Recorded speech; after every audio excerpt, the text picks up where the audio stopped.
how to buy KEKIUS Maximus on BingX. Now, to be able to do that, this is not financial. Before that, it's not financial advice. I'm not professional or economic expert.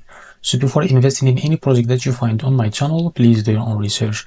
Now, to be able to buy this token on BingX, now go and open it on CoinGisco and scroll down, or go and click on markets from here.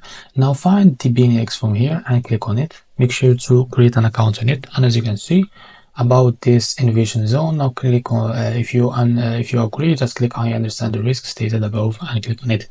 Now it's easy to buy this token from here. Just click on buy option from here, and now you have two options: the market or limit. If you select market, you can here type how much you want to buy from with USDT. Because I don't have any USDT, I can't type how much. And if you click on limits, you will now drag this to buy with how much you want to buy with USDT on your BingX account. So after that, as you can see, click on buy from here and you will buy this token on your BingX account. So this is how to buy the KEKIUS Maximus token on BingX account. If you found this very helpful, please like and subscribe to the next video.